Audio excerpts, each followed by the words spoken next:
DLS Wave, we are back again. All right. So here we go. Now, there's a video circulating online. One of the biggest cocoa producers in Africa, which is what? Ghana, or Happy Home. That's where you're from, that's where you're from, that's where I'm from, that's where we're all from. Ghana, my happy we love our motherland. And Can this you sing that song? is awesome. So check out this video. Let's see. We're going to take a quick pause. Let's see what you think, right? Buyaka.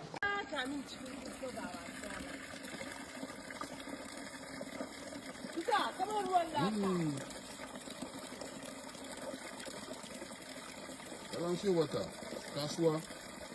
All right, so we also the video. Thanks for watching, and bear with us if you got the wrong vibe, because that was not chocolate syrup coming out of the taps. That was literally what? Sludge. Supposed to be purified Mud. water. What do you call that thing? Sanju. Chocomilo. Exactly. Chocomilo. Chocolim. Yeah, chocolim.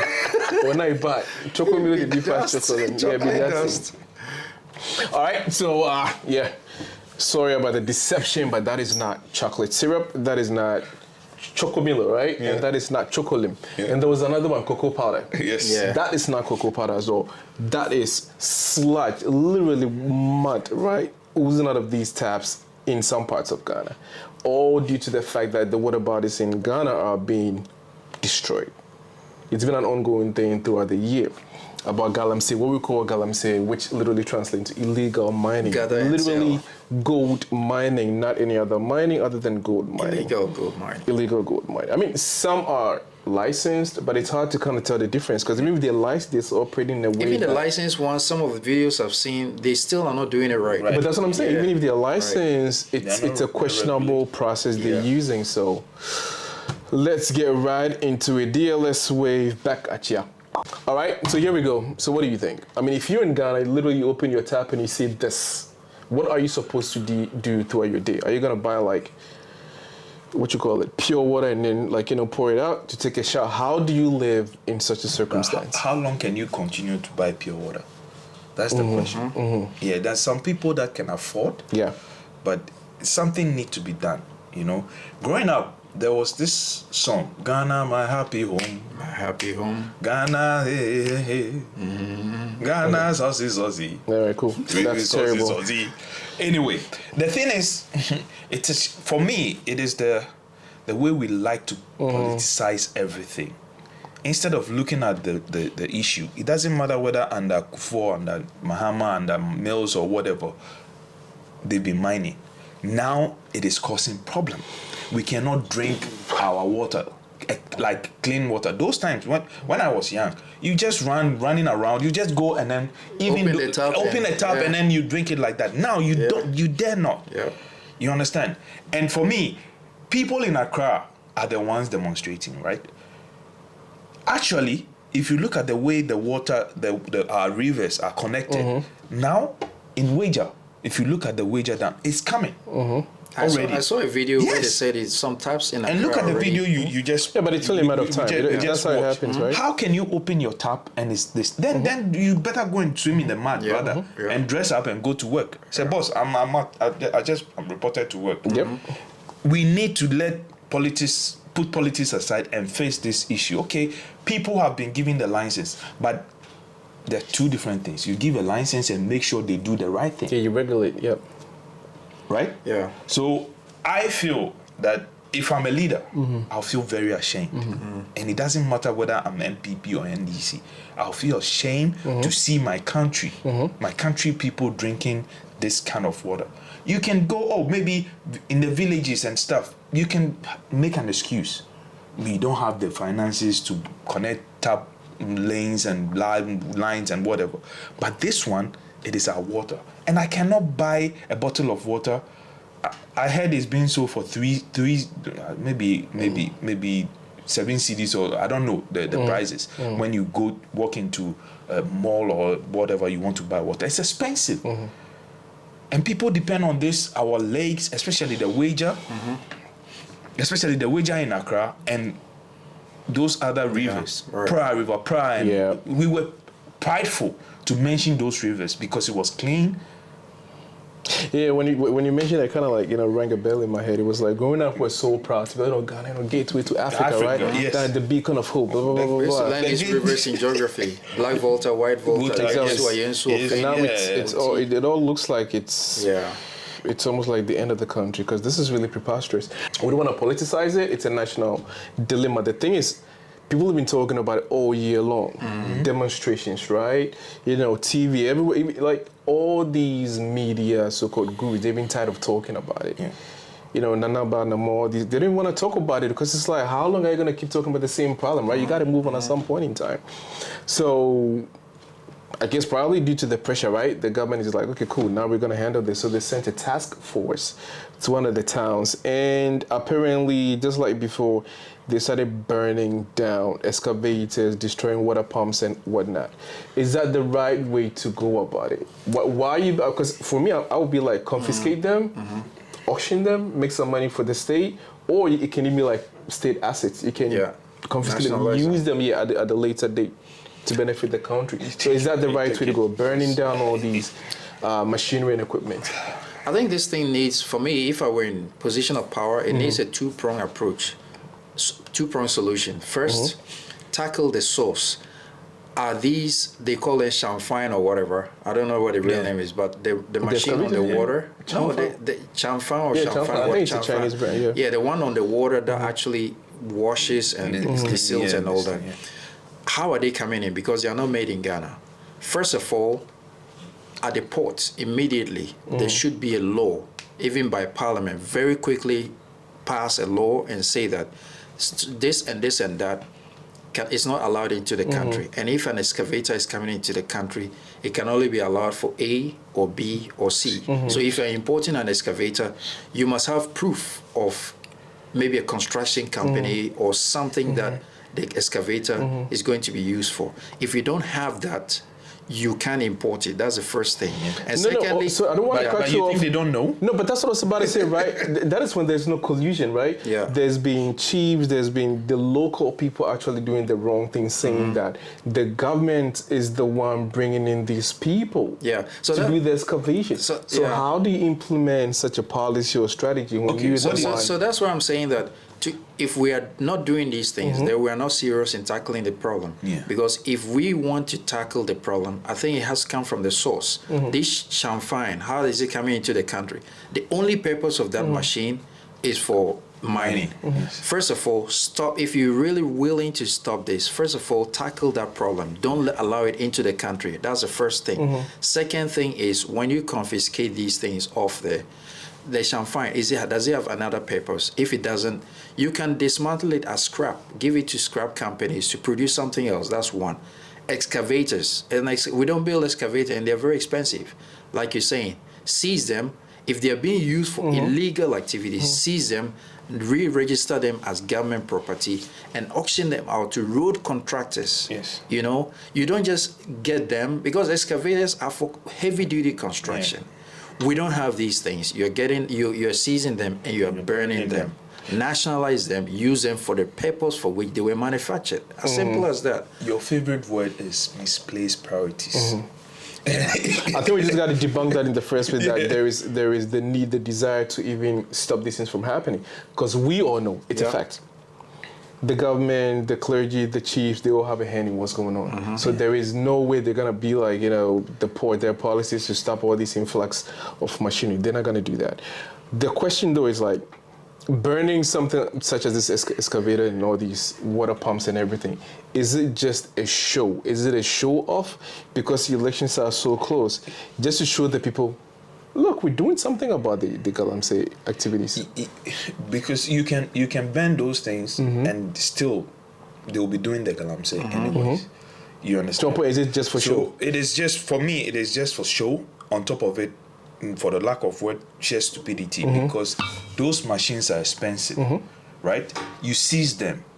If they don't come with proof that, okay, I have a mining license, I'm supposed to bring this on field and that, and you seize it, like you said, there are so many things that we need excavators and escalators and whatever to be useful in Ghana. So we can use it so many ways. Or you can sell Exactly. But the truth is that those same politicians, so that is the question I wanted to ask you. There are claims that they are all part of it. They are part of it. So from the port, they cannot stop it.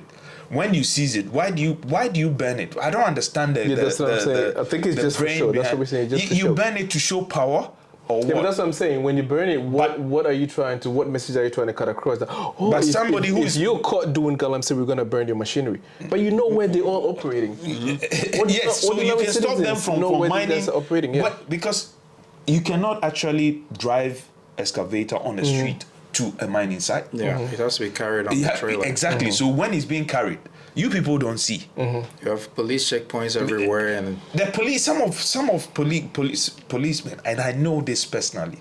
I cannot mention him, but somebody told me we've arrested them. We go arrest them. We get called big man from somewhere, and this is not like somebody saying it somewhere. I'm telling you on authority.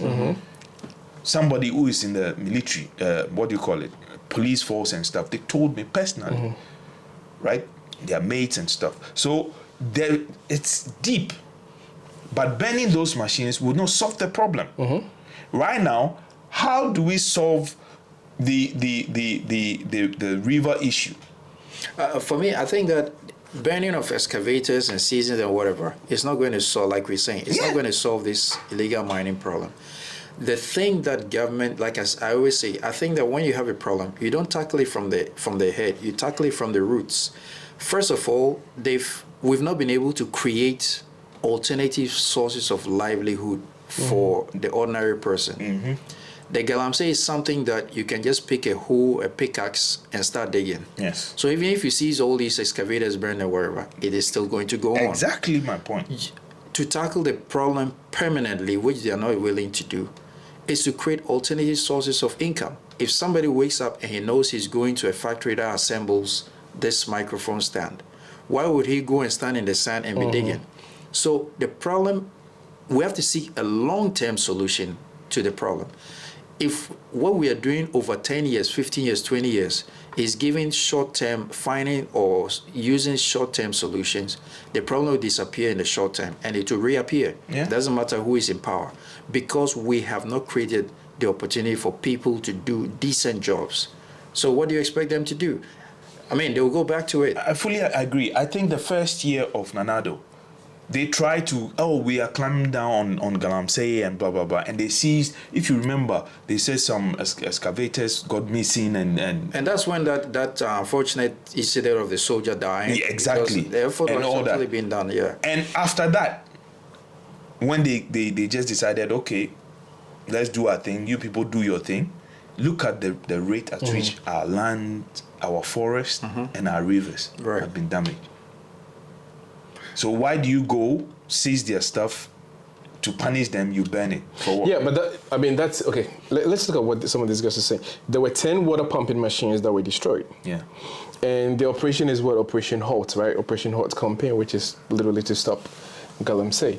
And more industrial equipment associated with illegal mining was set ablaze. Why set it ablaze? Secondly, there were about 18 cham farm machines. 18 you set ablaze. Yeah. You burned. Now, we're talking about what? Illegal mining, Galamsey, which is destroying what?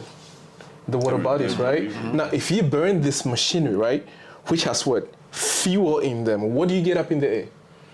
Pollution, fumes, and all. So it's like, you know what I mean? It's like an oxymoron. It's like you're trying to fix one problem by, creating more problems. Yeah. It's just dumb. They just don't have solutions. But this is what I'm saying. But they call it a strategy. It's a long-term strategy to what? To halt the Galamsey. How is the strategy? You're gonna jump from site to site burning equipment, because there are also neighboring villages and townships that are gonna inhale all these fumes and which was smoke coming out of these escalators. So I think it's a really bad approach. Now let's see what the guy said. This guy says the fools among the leaders are too many now. Too many. So there used to be fools, not too many, but now way too many. All right. We will start campaigning for the party, meaning the NPP party. They will do the campaigning themselves. What does that mean? So we will stop campaigning for them. They will do the campaigning themselves. And this is why I said earlier that the country is actually is like gone. I'm telling you, the country is gone. Why? Because every single thing, every good decision, we have to politicize it. And that is our problem. Because him saying this, he knows the effect of Galamsey.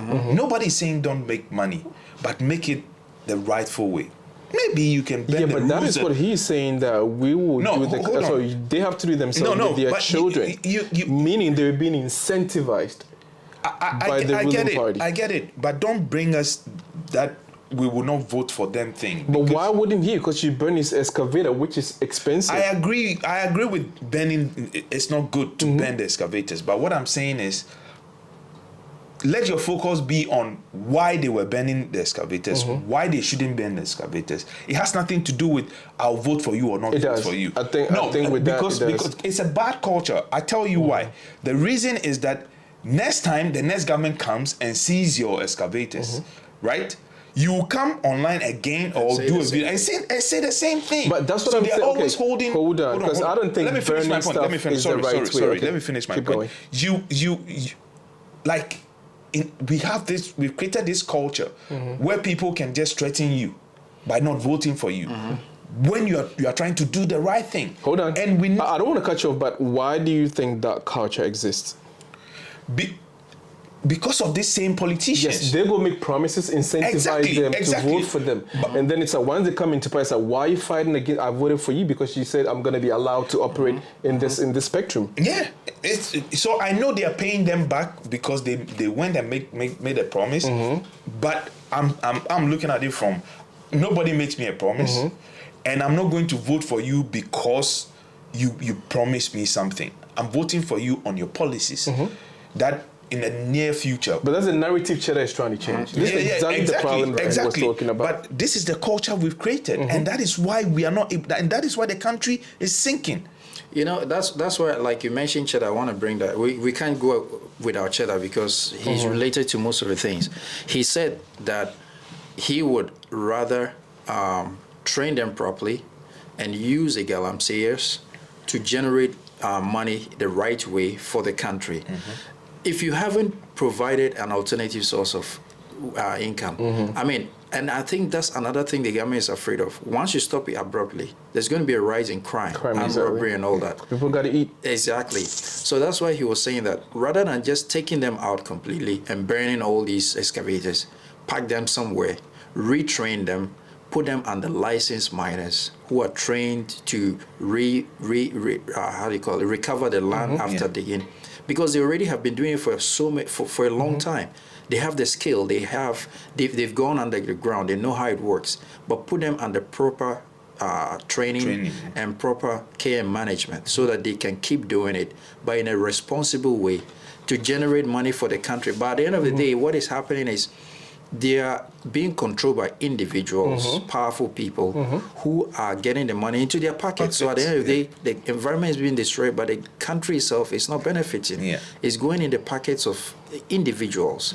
You know, so I think that completely doing away with the Galamseyers is also very difficult to do. But you have to be smart about it. You have to be smart. I mean, this is the same place my sentiments are coming from, right? One, if you see your equipment that is worth who knows thousands of dollars being burned, I don't think there is any way you can control your own emotions, right? He was pissed off at that point. I get it. So that's one thing. And second, like I'm saying, he was making that comment specifically because it looks like he had a deal with somebody.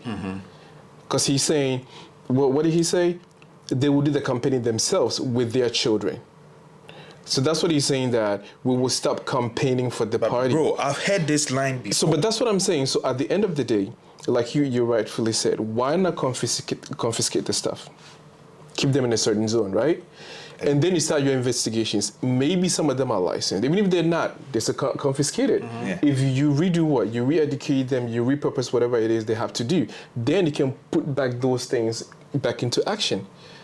So this guy can probably even strive to get a mining license and go back for his excavator and go back to work legally. I fully agree with everything. Right? The culture of like using like votes, ransom, like holding our leaders to ransom. Yeah, because and I've heard this line before. You know why? There was a period and it didn't start from today. Look at all our presidents. Every time they try to restructure something, yeah, we criticize them fairly, but to some point, we the people, we need to rethink and reshape our mind, because every time, I'll tell you a typical example. The circle runabout before Mahama changed it and whatever. Look at the state. People are selling basically on the street, and it's not even circle alone. If you go to Adenta and all those places, let's international. Anytime the government says, okay, we want to move you guys out of this place, you politicians, we will not vote for you. We will not. We voted for you not to come in. We've created a certain culture. I just love that you bring that up. You know why? Because on our way here, we're discussing that actually in the car, right? But we said the same thing. Can you take that? Because that was exactly what we're discussing. What did we say? If you, the government, if you do not, right, have provisions that when people move off the street, they're gonna go what? In there and resettle. Then how are you gonna move them? Let me come in. I think it's the same thing. Sorry, you're telling me to kind of like stop the illegal mining. What else am I gonna do? I got kids. I got to pay for tuition. I got rent. I got to live. But so you're not giving me any alternative. I understand this one. I'll play the devil's advocate. I understand where Stephen is coming from. If you look at President Kufuor, he tried to solve the circle problem. So if you go to circle, right behind the GCB tower, he built an open market. It was quite decent at the time to move them in there. But they were like, oh, people are not will making not come money in. from there. And so they even tried to enforce it, but people didn't. But what I'm saying is, hold on, pause for a minute. That's the problem. You have a policy, you enforce it. Exactly. It doesn't matter people saying they're not making money or not. It happens every single place. Exactly. Policies are not made for you to be like, oh, this is so... And that makes our politicians weak. That makes them weak, because... So ultimately, it circles back to the what? Leadership. That's why I said at the end of the day, we should just go with someone who is not a politician. Who's not a politician. Is the right choice for us. I'm here for 4 years. I'm telling you, until we change that mentality, I'm voting for you. My vote counts. My vote is the reason why you are in parliament or you are in power. Until we change that kind of narrative and say, okay, where do you want them to go? And listen, before those things, they were not there. You have to start somewhere. But every single time, and this is part of our culture, it has become part of our culture where we attach sympathy to realities. This is not what. And that is our problem, and it cuts across all the political. We had a problem with taxi drivers. Wear uniform. They say, "Hey, we'll vote for you." They stop. Government workers were bringing. They actually started the clocking thing. Exactly. They destroyed the machines. They were like, "Nah." So what word are we coining? Weak leadership. That's it. I mean, we are here in China, right? Enforcement. What did they used to say? It's like after school, you need to get like a 2-year work experience before you get it. Before you even get a visa, right? There are no gray areas. That's it. There's this city right? I It's stayed like in. Crimea River. It applies to everybody. Exactly. There's this city I stayed in before. It's still known as the mine coal. Yeah. And it was like the way the Galamsey thing was, or is, right? In Ghana. But in China, it was coal. The government realized that, okay, now you guys have made enough money. Came in, stopped it. Just stopped it. You need to get a certain amount of money, a certain license. They made it so difficult that the small skill people they had to fall off and go and find something to do, because you were doing something before. And this is the mindset, leadership. You understand? But when a government comes in like that, we are even complaining about Galamsey. I'm telling you, we the people, the moment government steps in and start to put stringent actions, we'll start hold. But what do you want? Exactly. What? No, can I? Not you. No, I'm not. The point that I'm trying to make is that, let's say somebody like Cheddar, right? When he comes into power, right? He's made his point clear.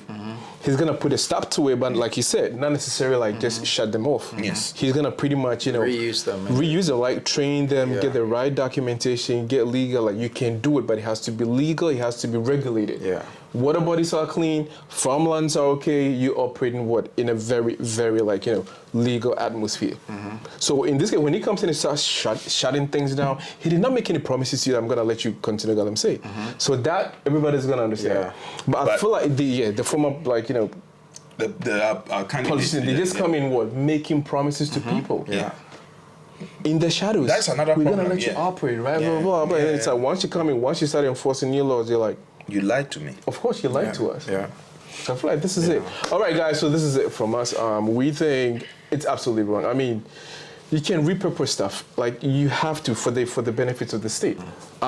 One, water coming out of the taps, horrible, terrible. If there's something they can do about it, it has to be urgent because people cannot live like this. You cannot open up your tap in the morning. I mean, think about it. If you live in China and you see this in your tap, Jesus. You make one Heads call. will roll. Yeah. People are gonna lose their jobs. People might even get executed, like firing squad. Fast, quick. It's no joke. Quick. Yeah. You know what I mean? Yeah. So I feel like we just way behind in this era that we live in. So thanks for watching as usual. Thank you so much for your time. You could be anywhere doing anything you want to do, but you took time out to come and watch our BSs, and for that we appreciate you. See you on the next episode. Abanani out.